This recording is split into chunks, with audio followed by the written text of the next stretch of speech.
જય હિન્દ વિદ્યાર્થી મિત્રો, ત્રિનેત્ર એકેડમીના ઓનલાઈન પ્લેટફોર્મ ઉપર આપ સૌ મિત્રોનું હાર્દિક સ્વાગત છે. ટેટ ટાટ સ્પેશિયલ પાઠ્યપુસ્તક આધારિત પ્રશ્નોના મહાકુંભ સિરીઝની અંદર આજે આપણે 14મો લેક્ચર છે, જેમાં ધોરણ 10ના પ્રકરણ 14 ની ચર્ચા કરવાની છે આપણે. તો ચાલો વધારે કંઈ આગળ ન બોલતા આપણે શરૂઆત કરીએ પ્રશ્નોથી. ચેપ્ટરનું નામ છે ઉર્જાના સ્ત્રોતો, જેની અંદર પહેલો સવાલ આપણને અહીં આપેલો છે કે નીચેના પૈકી બાયોગેસનો મુખ્ય ઘટક કયો છે? બાયોગેસ, જેને આપણે ગોબર ગેસ તરીકે પણ ઓળખીએ છીએ. તો બાયોગેસ જે છે એની રચના તમને ખ્યાલ છે કે આખો જમીનમાં ખાડો કરીને આવી રીતે ટેન્ક બનાવવામાં આવે છે. અંદર આપણે રગડો એટલે એમાં જૈવ વિઘટનીય પદાર્થો નાખીએ છીએ, બરાબર, અને પછી એ બધું વિઘટન થઈને એમાંથી ગેસ ઉત્પન્ન થાય છે, જેનો આપણે રાંધવા માટે ઉપયોગ કરી શકીએ છીએ. અને અહીંયા જે કચરો ઉત્પન્ન થાય છે, જેને આપણે જૈવિક ખાતર કહી શકીએ છીએ, એને સૂકવીને ખેતરમાં નાખો તો જૈવિક ખાતર, ઓર્ગેનિક ખેતી કરવા માટે વાપરી શકાય છે. અહીંયા આપણો પ્રશ્ન છે કે બાયોગેસનો મુખ્ય ઘટક કયો છે? તો યાદ રાખવાનું છે મિથેન. અને મિથેનનું સૂત્ર કદાચ પૂછાઈ જાય તો CH4, બરાબર. આની સાથે સાથે હું તમને કહી દઉં કે ભાઈ CNG, કોમ્પ્રેસ્ડ નેચરલ ગેસનો મુખ્ય ઘટક પણ કયો છે? તો યાદ રાખવાનું છે methane. Compressed natural gas CNG નો મુખ્ય ઘટક પણ કયો છે? મિથેન. અને મિથેનનું અણુસૂત્ર શું યાદ રાખવાનું છે? CH4. તો બાયોગેસ હોય કે ભાઈ CNG હોય, બંનેની અંદર મુખ્ય ઘટક કયો આવશે? મિથેન. એટલે બાયોગેસ જે છે એ CNG ની જેમ વર્ક કરે છે એમ કહી શકાય છે. અને સૌથી સારામાં સારી પ્રક્રિયા છે. જો શક્ય હોય તો આનો ઉપયોગ કરી શકાય એવું છે, બરાબર. કચરો બધો અંદર જતો રહે છે, આપણા માટે ફાયદાકારક વસ્તુઓ બધી પેદા થાય છે, બરાબર. તો અહીંયા આપણો જવાબ આવશે મિથેન. ચાલો આગળ વધીએ. તમે આનો જવાબ વિચારી રાખજો. Thermal power plant. Thermal power પ્લાન્ટની અંદર આપણે બળતણ તરીકે શેનો ઉપયોગ કરીએ છીએ? જૈવ ભાર, અશ્મિ બળતણ, લાકડું કે ચારકોલ? તો અહીંયા સાચો જવાબ આવશે અશ્મિ બળતણ. અને આ અશ્મિ બળતણ એટલે તમને ખ્યાલ છે, અશ્મિ બળતણની અંદર પેટ્રોલ, ડીઝલ, કેરોસીન એ બધી વસ્તુ તો છે, પણ પેટ્રોલિયમ સિવાય મોટા ભાગે થર્મલ પાવર પ્લાન્ટની અંદર કોલસાનો ઉપયોગ થાય. અને કોલસો જે છે એ એક પ્રકારનું અશ્મિ બળતણ છે. જો અશ્મિ બળતણ વિશે આપણે ટૂંકમાં માહિતી આપીએ તો યાદ રાખવાનું છે મિત્રો કે અશ્મિ બળતણ જે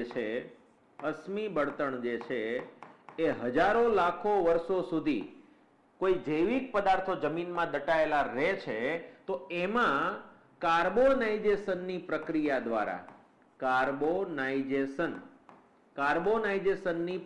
દ્વારા સૌથી પહેલા અહીંયા કોલસો તૈયાર થશે. જો કોલસાને નહીં કાઢવામાં આવે તો આગળ જતા પેટ્રોલિયમ તૈયાર થશે. પેટ્રોલિયમ આગળ જતા નહીં કાઢવામાં આવે તો કુદરતી વાયુ તૈયાર થશે, બરાબર. આ વસ્તુ યાદ રાખવાની છે. અને કોલસો જે છે એના મુખ્ય 4 પ્રકાર છે. સૌથી પહેલા યાદ રાખવાનું છે પીટ, ત્યારબાદ આવશે લિગ્નાઇટ, ત્યારબાદ આવશે બિટુમિન, અને ત્યાર પછી આવશે એન્થ્રેસાઇટ. સૌથી સારામાં સારો કોલસો એન્થ્રેસાઇટ, સૌથી નબળામાં નબળો પીટ. પેટ્રોલિયમ જે છે એનું વિભાગીય નિસ્યંદન કરવામાં આવે. વિભાગીય નિસ્યંદનની પદ્ધતિ વડે એમાંથી આપણે જુદી જુદી વસ્તુઓ છૂટી પાડી શકીએ, જેમ કે પેટ્રોલ છે, ડીઝલ છે, કેરોસીન છે, બરાબર. ત્યારબાદ નેપ્થામાંથી પ્લાસ્ટિકની ગોળીઓ બનાવવામાં આવે. ત્યારબાદ યાદ રાખીશું આપણે LPG, બરાબર, આસ્ફાલ્ટ એટલે ડામર વગેરે વસ્તુઓ આમાંથી છૂટી પાડવામાં આવે છે. અને એટલા માટે પેટ્રોલિયમને આપણે કાળું સોનું, બ્લેક ગોલ્ડ તરીકે ઓળખીએ છીએ. ત્યારબાદ યાદ રાખવાનું છે કુદરતી વાયુની અંદર કોનો સમાવેશ થાય છે? તો CNG નો સમાવેશ થાય છે. તો આ બધી વસ્તુ અહીંયા મેં તમને જે જણાવી, આ બધી જ વસ્તુ અશ્મિ બળતણ છે. અને અશ્મિ બળતણ હજારો લાખો વર્ષો પછીની પેદાશ છે. એટલે યાદ રાખજો, આ પુનઃ અપ્રાપ્ય ઉર્જા સ્ત્રોત છે. પુનઃ અપ્રાપ્ય ઉર્જા સ્ત્રોતનું એક ઉદાહરણ એટલે અશ્મિ બળતણ, જેનો ઉપયોગ આપણે થર્મલ પાવર પ્લાન્ટમાં વિદ્યુત પેદા કરવા માટે કરીએ છીએ. થર્મલ પાવર પ્લાન્ટ કઈ રીતે કામ કરે? તો આપણને આઈડિયા છે કે પાણી ભરેલી ટેન્કની નીચે કોલસો સળગાવવામાં આવે એટલે પાણી ગરમ થાય, એની વરાળ નીકળે. વરાળને પ્રેશરથી ટર્બાઇનના પાંખિયા ઉપર ફેંકવામાં આવે. ટર્બાઇનનું પાંખિયું ફરે એટલે એમાંથી વિદ્યુત ઉત્પન્ન થાય. એને થર્મલ પાવર પ્લાન્ટ કહેવાય. તો યાદ રાખજો મિત્રો, થર્મલ પાવર પ્લાન્ટમાં બળતણ તરીકે કોનો ઉપયોગ થાય છે? અશ્મિભૂત બળતણ, અશ્મિ બળતણનો ઉપયોગ કરવામાં આવે છે. ચાલો, ઘણી બધી માહિતી આપણે એક પ્રશ્નના આધારે મેળવી લીધી. આગળના પ્રશ્ન તરફ જઈએ. અશ્મિ બળતણના દહનથી નીચેના પૈકી કઈ હાનિકારક અસર સર્જાય છે? અશ્મિ બળતણ જે છે એના આધારે, એના દહન પરથી કઈ હાનિકારક અસર સર્જાય છે? તો આપણે જો અશ્મિ બળતણની વાત કરીએ તો હમણાં જ આપણે વાત કરી કે અશ્મિ બળતણ કાર્બોનાઇઝેશનની પ્રક્રિયાના કારણે તૈયાર થાય, મતલબ કાર્બન ઉમેરાવાના લીધે પ્રક્રિયા થાય છે. તો અહીંયા જે દહનની પ્રક્રિયા થાય છે એમાં કાર્બન અને ઓક્સિજનની હાજરીમાં જે પ્રક્રિયા થાય એને દહન કહેવાય, અને એમાંથી કાર્બન ડાયોક્સાઇડ ઉત્પન્ન થાય છે. અને આ કાર્બન ડાયોક્સાઇડ જે છે એ તમને બધાને ખ્યાલ છે કે ઉષ્મા શોષક વાયુ છે. કેવો વાયુ છે? ઉષ્મા શોષક વાયુ છે. ઉષ્માને શોષી રાખે. અને વાતાવરણમાં કાર્બન ડાયોક્સાઇડનું પ્રમાણ વધે તો શું થશે કે સૂર્યનો જે તડકો આવે છે એ પૃથ્વીને ગરમ કરે છે, વાતાવરણને ગરમ કરે છે, અને આ કાર્બન ડાયોક્સાઇડ એને શોષી રાખે તો ફરી પાછી ઠંડી પડતી નથી. એટલે જ્યારે કાર્બન ડાયોક્સાઇડનું પ્રમાણ ઓછું હતું ત્યારે શું થતું હતું? પૃથ્વી ગરમ તો થતી જ હતી પણ ફરી પાછી ઠંડી પડી જતી હતી. જેના બદલે હવે શું થાય છે કે કાર્બન ડાયોક્સાઇડનું પ્રમાણ વધતું જવાથી એ ગરમી જે છે વાતાવરણમાં પકડાયેલી રહે છે, શોષાયેલી રહે છે, જેથી પૃથ્વી લાંબો ટાઈમ સુધી ગરમ રહે છે. અને વૈશ્વિક તાપમાનમાં વધારો, જેને આપણે ગ્લોબલ વોર્મિંગ તરીકે ઓળખીએ છીએ, એટલે આ વસ્તુ યાદ રાખજો કે વૈશ્વિક તાપમાનમાં વધારો, વૈશ્વિક તાપમાનમાં વધારા માટે મુખ્ય જવાબદાર વાયુ કયો છે? તો યાદ રાખવાનું કાર્બન ડાયોક્સાઇડ. એટલે કે ગ્લોબલ વોર્મિંગ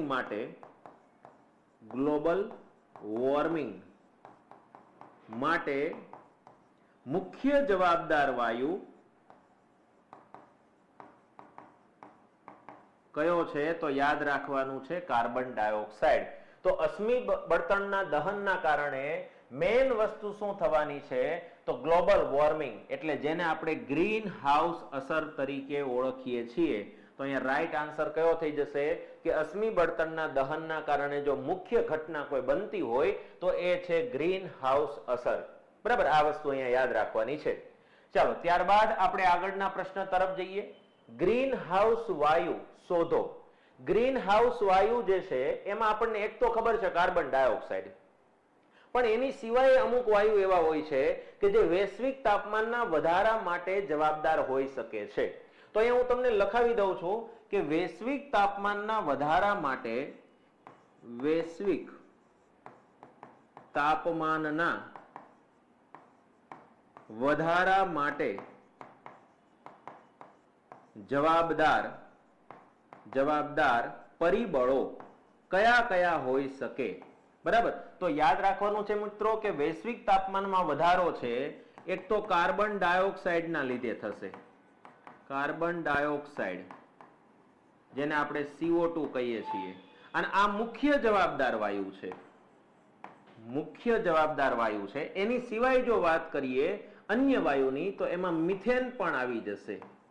મિથેન, જેનું સૂત્ર છે CH4. ત્યારબાદ પાણીની વરાળ પણ આવી જશે. પાણીની વરાળ એટલે કે ભેજ.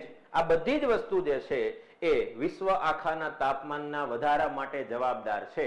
પણ એમાં મુખ્ય કોણ છે? તો કાર્બન ડાયોક્સાઇડ.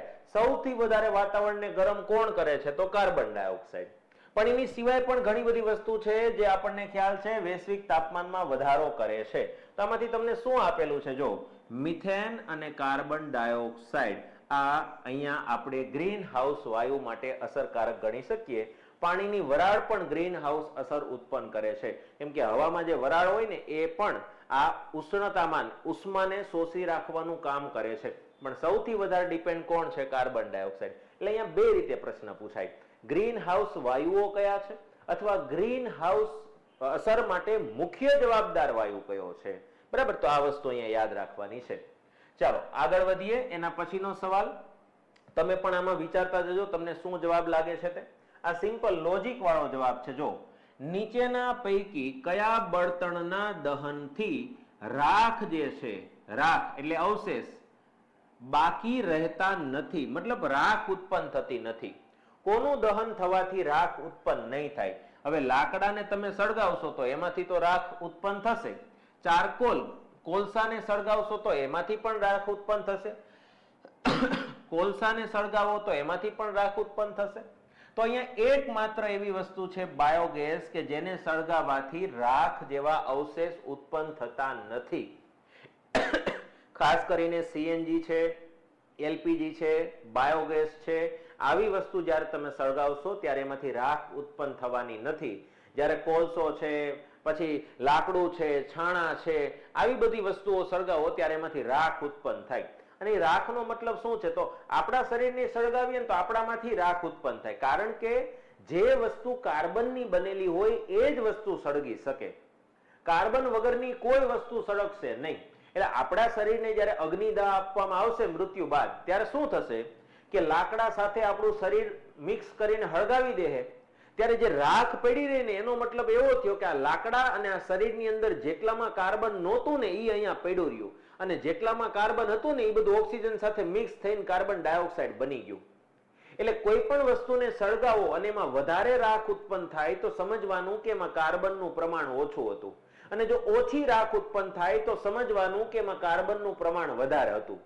જેટલું કાર્બન વધારે એટલી રાખ ઓછી. તો અહીંયા તમે વિચાર કરો, બાયોગેસને સળગાવશો તો કોઈ રાખ ઉત્પન્ન થવાની નથી. એની જગ્યાએ સીએનજી હોય તો સીએનજીમાં રાખ ઉત્પન્ન થાય નહીં. નીચેના પૈકી કયો પુનઃ અપ્રાપ્ય ઉર્જા સ્ત્રોત છે? ફરી પાછો મેળવી ન શકાય તેવો ઉર્જા સ્ત્રોત કયો? જૈવભાર.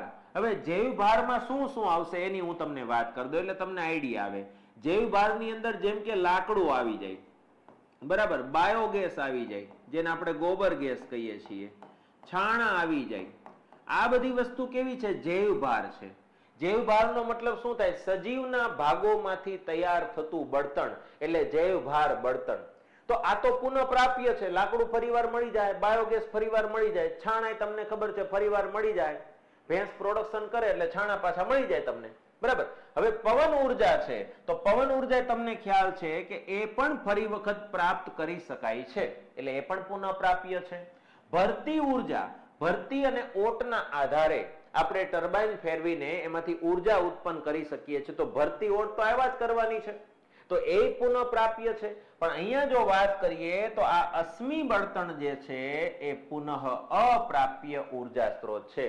હજારો લાખો વર્ષો પછી તૈયાર થશે, એટલે તમારા જીવનમાં પાછું નહીં જ મળે. અને હજારો લાખો વર્ષો પછી ત્યારે તૈયાર થશે જ્યારે અંદર કંઈક દટાણું હશે, બરાબર. આખી જંગલ સૃષ્ટિ દટાઈ ગઈ હોય, જીવ સૃષ્ટિ દટાઈ ગઈ હોય, ત્યારે એના કાર્બોનાઇઝેશનની પ્રક્રિયાથી જમીનના પેટાળાની ગરમી અને જમીનના દબાણના કારણે જે કાર્બોનાઇઝેશન થાય એનાથી અશ્મિ બળતણ તૈયાર થાય. તો એક એવું ઉર્જા સ્ત્રોત છે પુનઃ અપ્રાપ્ય ઉર્જા સ્ત્રોત છે. બાકીના ત્રણ જે છે એ પુનઃ પ્રાપ્ય ઉર્જા સ્ત્રોતના ઉદાહરણ છે. ચાલો, મસ્ત મજાનો એક સવાલ છે કે નીચેના પૈકી કયો ઉર્જા સ્ત્રોત સપાટી જળ અને ઊંડાએ રહેલા જળના તાપમાનના તફાવતના આધારે પ્રાપ્ત થાય છે? એટલે કે સમુદ્રની અંદર સમુદ્રની સપાટીનું પાણીનું જે ટેમ્પરેચર છે અને ઊંડાએ જાઓ છો તમે અને ત્યાં જે પાણીનું તાપમાન છે, આ બંને વચ્ચે જે તફાવત હોય એના આધારે એમોનિયામાં પ્રક્રિયા કરીને વરાળ ઉત્પન્ન કરીને એમાંથી ઉર્જા ઉત્પન્ન થાય છે.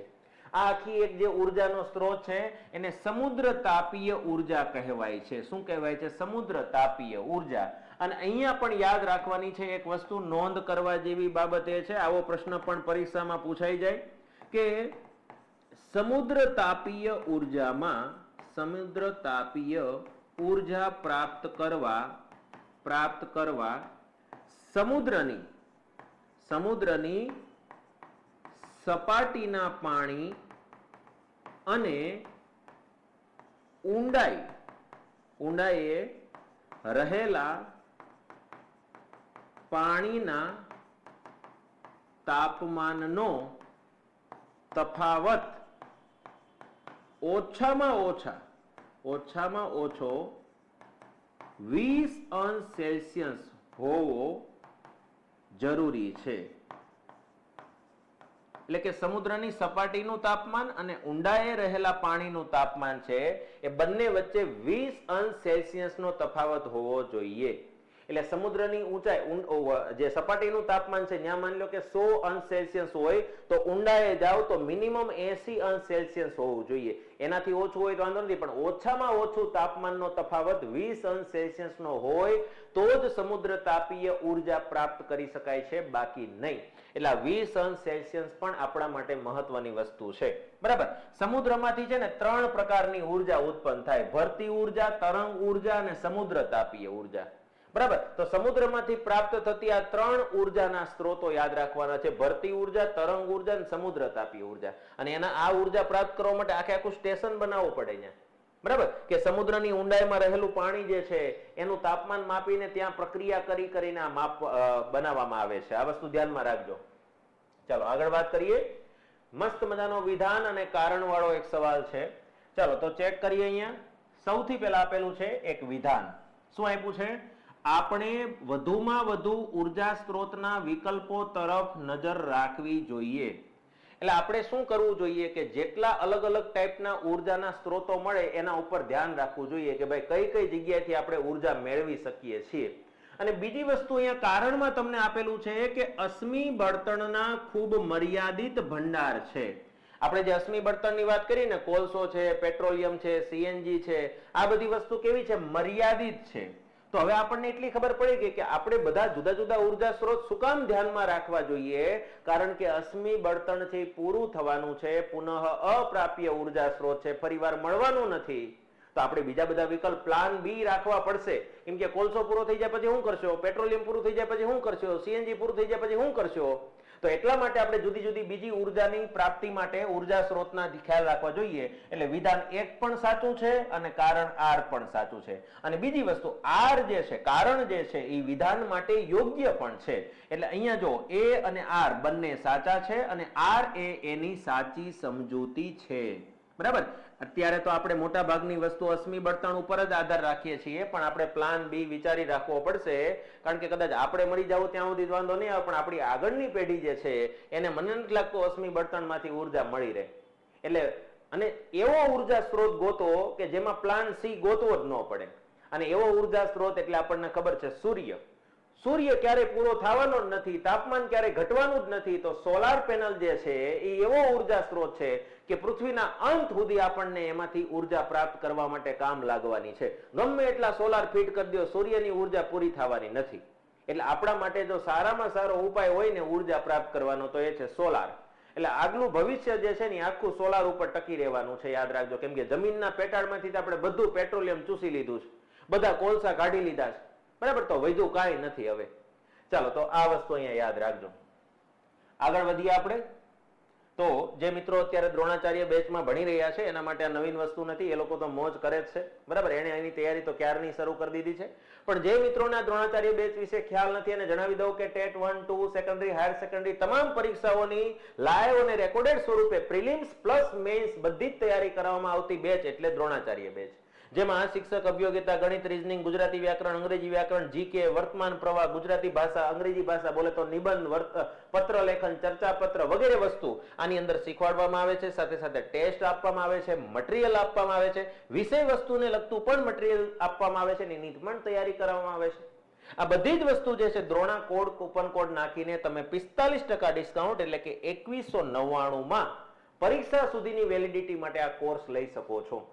પરીક્ષા સુધીની વેલિડિટી આપતી એકમાત્ર બેચ એટલે દ્રોણાચાર્ય બેચ. બાકી તમે બધી જોયું હશે કે 6 મહિનાની વર્ષ દિવસની વેલિડિટી હોય. પરીક્ષા ન આવી તો આપણે અહીંયા એવી વેલિડિટી રાખેલી છે કે પરીક્ષા તમારી પૂરી ન થઈ જાય ત્યાં સુધી આ બેચમાંથી તમે તૈયારી કરી શકો. ક્યાંથી લેશો આ બેચ? તો પ્લે સ્ટોર પર જવાનું છે, ત્રિનેત્ર ઓનલાઈન એપ્લિકેશન ડાઉનલોડ કરવાની છે અને દ્રોણાચાર્ય બેચમાં આજથી જ ભણવાનું શરૂ કરવાનું છે અને તમારું સરકારી શિક્ષક બનવાનું સપનું સાકાર કરવાનું છે. બરાબર. અને વધારે કઈ માહિતી જોઈતી હોય ટેટ ટાટ ને લગતી કે કોઈ પણ બીજી માહિતી જોઈતી હોય તો આ નંબર પર કોન્ટેક્ટ કરી શકો છો. બરાબર. ચાલો આપણે પ્રશ્નનો દોર આગળ ચલાવીએ. એના પછીનો પ્રશ્ન જોઈએ. લાકડા કરતા ચારકોલને વધારે સારું બળતણ ગણવામાં આવે છે. કેમ? ચારકોલ એટલે તમને ખબર છે એક ટાઈપનો કોલસો, પ્યોર કોક. બરાબર. હવે આ જે લાકડા કરતા ચારકોલને કેમ સારું ગણે છે? કેમ કે તે જ્યોત વગર સળગે છે એટલે, તે ખૂબ ઓછો ધુમાડો ઉત્પન્ન કરે છે એટલે, કે તેની ઉષ્મા ઉત્પન્ન કરવાની ક્ષમતા વધુ છે એટલે, કે આ બધુંય? તો તો આપણને ખ્યાલ છે કે લાકડા કરતા ચારકોલ એટલે સારું છે કે એ જ્યોત વગર સળગે, અને જે વસ્તુ જ્યોત વગર સળગે એમાં ધુમાડો ન નીકળે. એટલે જો ધુમાડો ઓછો ઉત્પન્ન કરે ને ધુમાડો ન નીકળે તો યાદ રાખજો ઉષ્માનું પ્રમાણ વધારે હોય. આમાં રાખ બાખ ઓછી નીકળવાની છે. તો અહીંયા રાઈટ આન્સર કયો થઈ જશે? સરકારી જવાબ. બોલે તો આપેલ તમામ. બરાબર, તો આપેલ તમામ વસ્તુના લીધે લાકડા કરતા ચારકોલ છે એ બેસ્ટ છે. અને હા, અહીંયા એવી વસ્તુ પૂછાય કે કયું બળતણ ઉત્તમ બળતણ કહેવાય?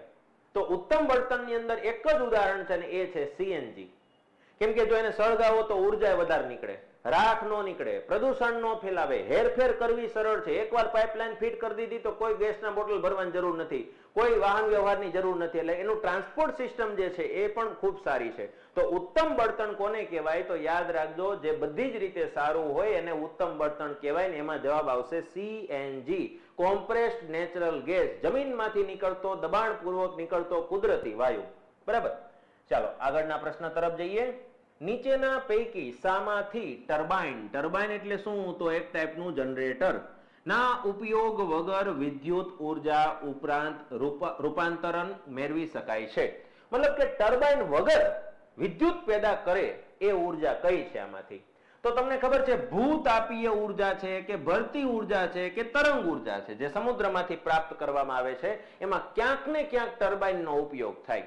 જળ ઉર્જા હોય તો એમાં ટર્બાઇનનો ઉપયોગ થાય, પવન ચક્કી હોય તો એમાં ટર્બાઇનનો ઉપયોગ થાય, થર્મલ પાવર પ્લાન્ટ હોય તો એમાંય ટર્બાઇનનો ઉપયોગ થાય. તો કઈ વસ્તુ એવી છે જેમાં ટર્બાઇન એટલે કે જનરેટરના ઉપયોગ વગર ઉર્જા પ્રાપ્ત કરી શકાય? તો એ છે સૌર ઉર્જા. જેમાં ટર્બાઇનનો ઉપયોગ કર્યા વગર તમે સૌર ઉર્જાનું વિદ્યુત ઉર્જામાં રૂપાંતરણ કરી શકો છો, જેમાં સોલાર પેનલનો ઉપયોગ થાય છે, જે તમે અહીંયા જોઈ શકો છો. આ સોલાર પેનલ છે, સોલાર સેલ છે. આના વિશે બીજી કેટલીક માહિતી હું તમને આપી દઉં કે ભાઈ આ સોલાર સેલની જે બનાવટ છે ને, સોલાર સેલ ની બનાવટમાં સિલિકોનનો ઉપયોગ કરવામાં આવે છે. સિલિકોનનો ઉપયોગ થાય છે. હા, એક વસ્તુ આમાં થોડીક અઘરી છે અને હાનિકારક છે કે સોલાર સેલની બનાવટ જ્યારે કરવામાં આવે છે ત્યારે એમાં સિલિકોન વપરાય છે અને પ્રક્રિયા છે ને થોડું પ્રદૂષણ ફેલાવે છે. બીજું કે આ સોલાર પેનલ બગડી ગયા પછી એનો જે કચરો ઉત્પન્ન થાય છે એ પણ થોડું પ્રદૂષણ ફેલાવે છે. પણ એની સામે આપણે ઉપયોગ બહુ સારા છે એટલે આનો ઉપયોગ કરવો જોઈએ. બીજી વસ્તુ, સોલાર સેલમાંથી સોલાર પેનલ બનાવવામાં આવે. સોલાર સેલમાંથી શું બનાવવામાં આવે? સોલાર પેનલ એટલે કે આખી પ્લેટ બનાવવામાં આવે. એ જે સોલાર પેનલ જે છે એની બનાવટમાં બે સોલાર સેલને જોડવા માટે સિલ્વર એટલે કે ચાંદીનો ઉપયોગ કરવામાં આવે છે. ચાંદીનો ઉપયોગ થાય છે. હવે એમ નહીં વિચારતા કે સોલાર પેનલ છૂટી પાડીને ચાંદી કાઢીને વેચી મારો, એટલું બધું નહીં ચાંદી હોય. એમાં નાની એવી પતલી બોર્ડરો હોય જે બે સોલાર સેલ જોડેલા હોય ને ત્યાં. એટલે સિલિકોન અને સિલ્વર એટલે ચાંદી, આ બંને વસ્તુ આના ઉપયોગમાં આવે છે અને પુષ્કળ માત્રામાં ઉર્જા ઉત્પન્ન કરે છે. અને સોલાર સેલની ખાસિયત તમને ખ્યાલ છે, સૌર ઉર્જાનું વિદ્યુત ઉર્જામાં રૂપાંતરણ કરે છે. વિદ્યુત ઉર્જામાં રૂપાંતરણ કરે છે. બરાબર, આ વસ્તુ યાદ રાખજો. ને ભારત એવો દેશ છે કે જેની અંદર 12 મહિના ટેમ્પરેચર હાઈ રહે છે, એટલે સોલાર પેનલનો ઉપયોગ આપણા માટે હિતાવહ છે. બહુ સારા વિદ્યુત ઉત્પન્ન કરી શકો છો. બરાબર, તો અહીંયા વગર ટર્બાઇને ઉત્પન્ન થાય એવી ઉર્જા કઈ છે? સૌર ઉર્જા. અણુશસ્ત્રો એટલે કે ન્યુક્લિયર વેપન માં વિનાશક હેતુ માટે કઈ પાયારૂપ પ્રક્રિયા છે? અણુશસ્ત્રો એટલે તમને ખબર છે ન્યુક્લિયર બોમ્બ.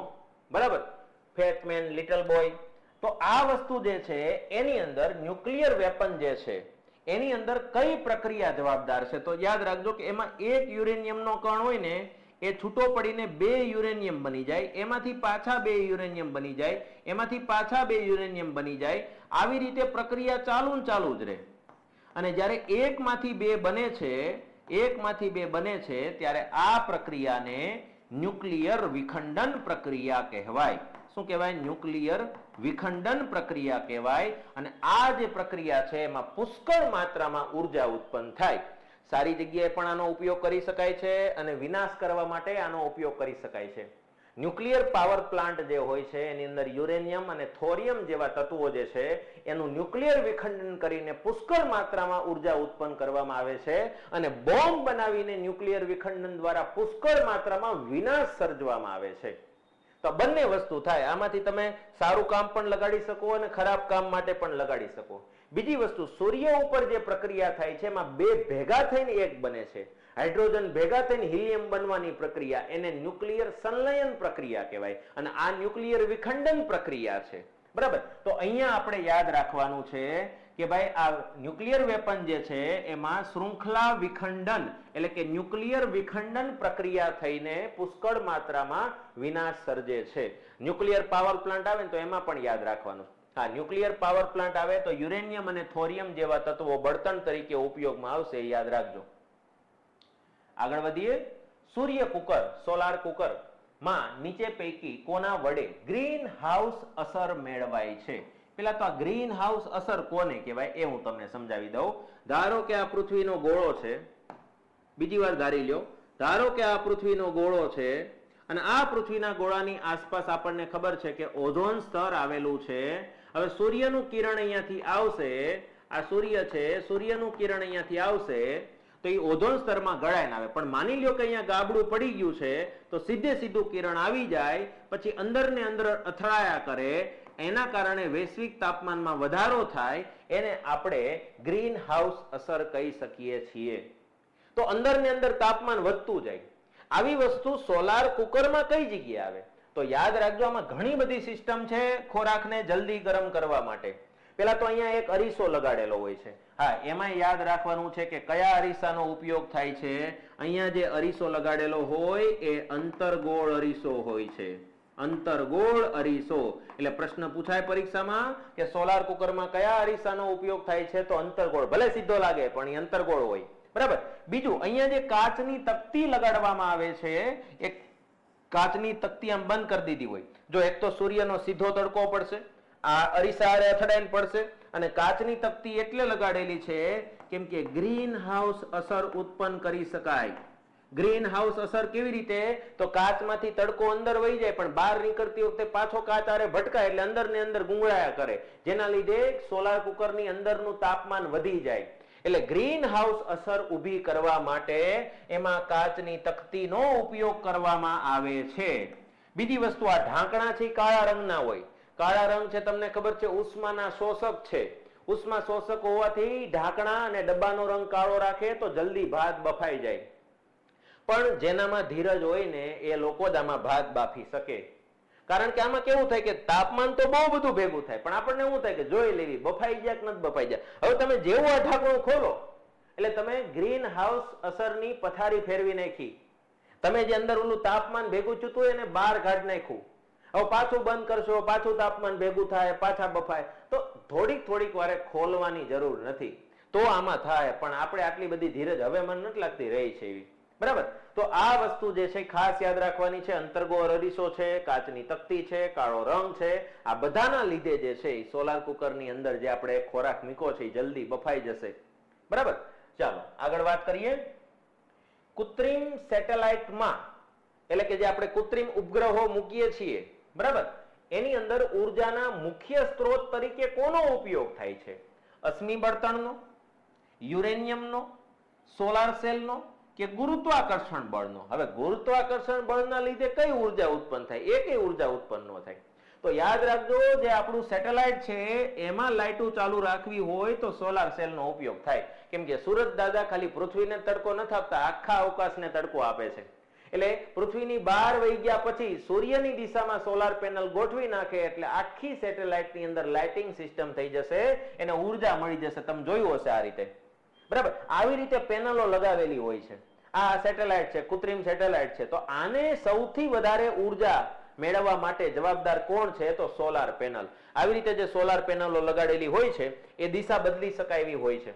જે બાજુ સૂર્ય હોય ને એ બાજુ એની દિશા કરી નાખે એટલે સતત 24 કલાક આ સેટેલાઇટને આમાંથી ઉર્જા મળે છે. બાકી અશ્મિ બળતણ ત્યાં લઈ જવું, કોલસો બોલસો ત્યાં લઈ જવું એ ભારે પડી જાય, ત્યાં હળગાવું ક્યાં? બરાબર. યુરેનિયમ તો ક્યારેક ફાટશે. ગુરુત્વાકર્ષણ બળનું કઈ મતલબ નથી. તો સોલાર સેલ વડે કૃત્રિમ ઉપગ્રહો એટલે કે સેટેલાઇટની અંદર આનો ઉપયોગ કરવામાં આવે છે. અને યાદ રાખજો મિત્રો, ભારતનો પહેલો કૃત્રિમ ઉપગ્રહ કયો છે? તો આર્યભટ્ટ. બરાબર, ભારતનો પહેલો આર્યભટ્ટ છે. દુનિયાનો પહેલો છે સ્પુતનિક 1. સ્પુતનિક 1 જે છે એ રશિયાએ છોડેલો પહેલો કૃત્રિમ ઉપગ્રહ છે. દુનિયાનો પહેલો કૃત્રિમ ઉપગ્રહ સ્પુતનિક 1 ને ભારતનો પહેલો કૃત્રિમ ઉપગ્રહ જે છે એ યાદ રાખવાનો છે આર્યભટ્ટ. હા, પણ ભારત દ્વારા પહેલી વખત સ્વદેશી રીતે છોડવામાં આવેલો કૃત્રિમ ઉપગ્રહ કયો? તો યાદ રાખવાનું છે રોહિણી. રોહિણી છે એ આપણા સ્પેસ સેન્ટરમાંથી છોડેલો હતો, જ્યારે આર્યભટ્ટ છે બીજા સ્પેસ સેન્ટરમાંથી, બીજા દેશના સ્પેસ સેન્ટરમાંથી છોડવામાં આવેલો હતો. એટલે આ વસ્તુ પણ યાદ રાખવાની છે. બરાબર. અને પહેલી વખત માણસોને લઈ ગયેલો કૃત્રિમ ઉપગ્રહ કયો? તો અપોલો 11, નીલ આર્મસ્ટ્રોંગ વાળો. બરાબર. ચાલો, અહીંયા આગળનો પ્રશ્ન છે, વિધાન X ને વિધાન Y આપેલા છે. શું આપેલું છે અહીંયા? પહેલું વિધાન એવું આપેલું છે કે જો સપાટી જળ અને ઊંડાએ રહેલા જળ વચ્ચેના તાપમાનનો તફાવત 20°C કે તેથી વધારે હોય તો સમુદ્ર તાપીય ઉર્જા રૂપાંતરણ પ્લાન્ટ કાર્ય કરી શકે છે. હા, આ વિધાન સાચું છે, કારણ કે આપણે આના વિશે ભણી ગયા છીએ. બરાબર. ત્યારબાદ બીજું કીધું કે પવન ઉર્જા ફાર્મ એટલે કે વિન્ડ ફાર્મ વીજ ઉત્પાદન ત્યારે જ કરી શકે છે જ્યારે પવનની ગતિ 15 કિલોમીટર પ્રતિ કલાકથી વધારે હોય, તો જ પાંખિયું ફરે, એવું કે છે આ લોકો. 15 કિલોમીટર પ્રતિ કલાકની ઝડપે હવા ફૂંકાતી હોય તો જ પવનચક્કીનું પાંખિયું ફરે, તો જ ઉર્જા ઉત્પન્ન થાય. હા મિત્રો, આ વાત પણ એકદમ સાચી છે. બરાબર. તો અહીંયા બંને વિધાન સાચા છે, X અને Y બંને સાચા છે. ક્યાં આપેલું છે? X અને Y બંને સાચા છે. એટલે આ બંને વસ્તુ યાદ રાખવાની. સમુદ્ર તાપીય ઉર્જા માટે મિનિમમ તફાવત કેટલો હોવો જોઈએ પાણી વચ્ચેનો, પાણીના તાપમાન વચ્ચેનો? તો 20°C.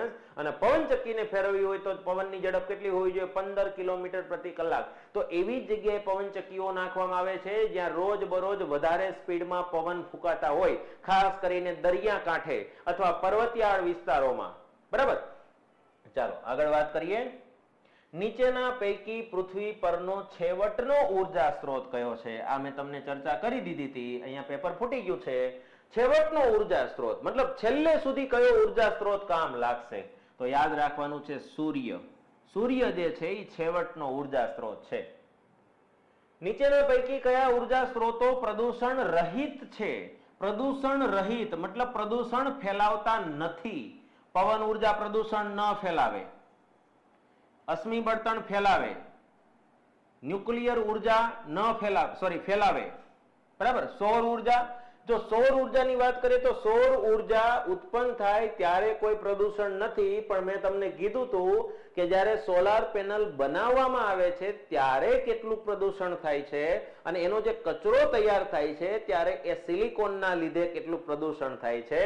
એટલે આ પણ એક ટાઈપનું પ્રદૂષણ ફેલાવી શકે છે. તો આપણો રાઈટ આન્સર એવો થશે પવન ઉર્જા. પવન ઉર્જામાં કોઈ પ્રદૂષણ થવાનું નથી, કોઈ એવો કચરો ઉત્પન્ન થવાનો નથી. પણ હા મિત્રો, અહીંયા સૌર ઉર્જા છે એ પણ પ્રદૂષણ રહિત ગણી શકાય. પણ અહીંયા મેં તમને વાત કરી એમ થોડુંક એવું, પહેલી પ્રાયોરિટી આપવી હોય તો પવન ઉર્જાને આપવી પડે. એટલે અહીંયા સાચો જવાબ પવન ઉર્જા થશે. બરાબર. ચાલો પાછો વિધાન અને કારણ આવી ગયા. મોટા ભાગના ઉર્જા સ્ત્રોત અંતે તો સૂર્યમાંથી જ ઉર્જા મેળવે છે. હા ભાઈ, બરાબર છે. અશ્મિ બળતણ કેવી રીતે તૈયાર થયું? તો જીવ સૃષ્ટિ જમીનમાં દટાઈ ગઈ ત્યારે. પણ જીવ સૃષ્ટિ ક્યાંથી આવી? તો સૂર્યની ઉર્જા પ્રાપ્ત કરીને બની હતી. વનસ્પતિ છે કે પ્રાણીઓ છે, તો એ ન્યુક્લિયર ઉર્જા બધી આવી ગઈ. હવે પવન ક્યાંથી ઉત્પન્ન થાય? આપણને ખબર છે પાણી અને જમીનના જુદી રીતે ગરમ થવાથી, તો એમાંય સૂર્ય ભાગ ભજવે છે. અને પવન ઉત્પન્ન થાય એટલે જ મોજા આવે છે, તો સમુદ્રમાંથી જે તરંગ ઉર્જા મેળવીએ છીએ એ સૂર્યના આધારે. તો મોટા ભાગની ઉર્જાના સ્ત્રોત અંતે સૂર્યમાંથી પ્રાપ્ત થાય છે. અને કારણ એવું આપ્યું છે કે ન્યુક્લિયર સંલયન પ્રક્રિયા સૂર્યની વિશાળ ઉર્જાનો સ્ત્રોત છે. પણ કારણ આને લગતું ન ગણી શકાય. હા, વિધાન 1 અને કારણ R બંને સાચા છે, પણ R છે એ એને સમજૂતી આપતું નથી. એટલે વિધાન A અને R બંને સાચા છે અને R એ એની સમજૂતી આપે. ના, R અને A બંને સાચા છે, પરંતુ R એ એની સમજૂતી આપતો નથી. સંલયનની પ્રક્રિયાને એને નાને કઈ લેવા દેવા નથી. બરાબર. એટલે યાદ રાખજો મિત્રો, બંને સાચા છે, પણ R જે છે, કારણ જે છે એ વિધાન સાથે સુસંગત નથી, એની સમજૂતી આપતું નથી. તો અહીંયા આપણે ધોરણ 10 ના આ સંપૂર્ણ ચેપ્ટરની માહિતી આપી દીધી. બરાબર. ફરી પાછા મળશું આગલા એપિસોડની અંદર, મતલબ કે આગલા લેક્ચરની અંદર, અને આના પછીનું ચેપ્ટર એટલે કે પ્રકરણ નંબર 15 ધોરણ 10 પ્રકરણ 15 ની ચર્ચા આપણે હવે પછીના લેક્ચરમાં કરશું. ચાલો તો ફરી પાછા મળીશું. ત્યાં સુધી જય હિન્દ, જય ભારત.